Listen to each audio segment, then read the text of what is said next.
Bien-aimés dans le Seigneur, bonsoir et bienvenue dans cette nouvelle édition de Ce que dit la Bible.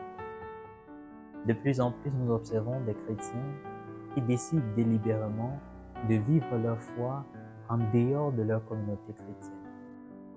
Interrogés, l'argument qu'ils mettent en avant, c'est tout simplement le fait qu'il est possible de vivre sa foi à l'écart de sa communauté chrétienne. On peut rester à la maison, pas besoin d'aller à l'église pour vivre sa foi. Que dit la Bible à ce sujet? Bien-aimés dans le Seigneur, je veux partager avec vous cet après-midi un extrait de l'évangile de Jésus-Christ selon Saint Jean, au chapitre 17, des versets 20 à 23. Écoutons. Je ne prie pas seulement pour ceux qui sont là, mais encore pour ceux qui, grâce à leur parole, croiront en moi. Que tous soient un, comme toi, Père, tu es en moi et moi en toi.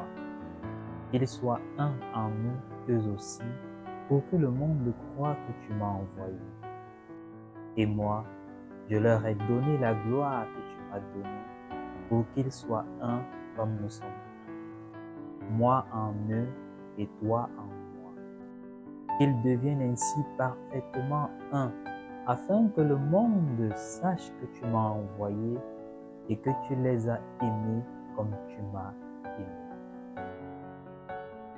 Je vous propose à la maison de revenir sur cet extrait de l'évangile de Jésus-Christ selon Saint Jean. C'est beau. Alors, est-ce qu'il est possible, comme chrétien, de vivre véritablement et profondément sa foi de manière isolée, à l'écart de sa communauté chrétienne?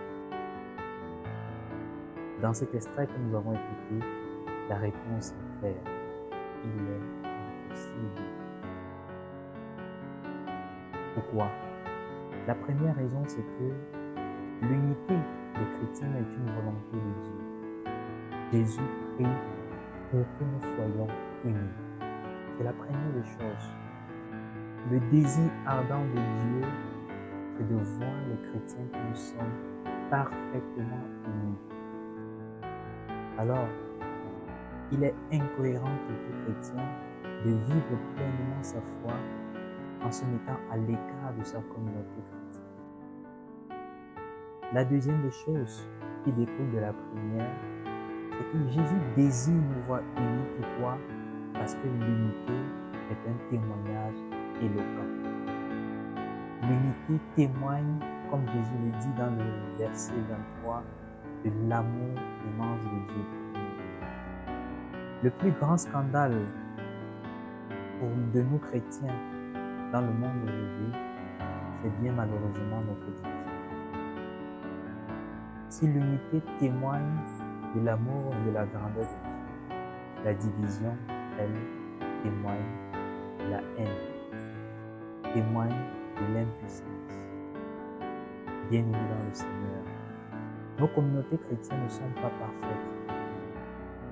Elle est constituée des hommes et des femmes fragiles, mais nous devons chaque jour œuvrer pour l'avènement de l'unité. Ce n'est pas facile. Parfois on se sent blessé et on est tenté de quitter, de se mettre à l'écart, de se séparer. Prions dans le Seigneur, bien-aimés dans le Seigneur, afin qu'il nous donne la force, le courage, pour que chaque jour de notre vie, sans relâche, au-delà de nos limites, au-delà des limites et des fragilités de nos frères et sœurs, que nous soyons des artisans de l'unité. Que nous construisons chaque jour de notre vie cette unité pour sa plus grande gloire et pour le salut de l'humanité. Merci de nous avoir suivis. À très bientôt pour un autre programme de Ce que dit la Bible.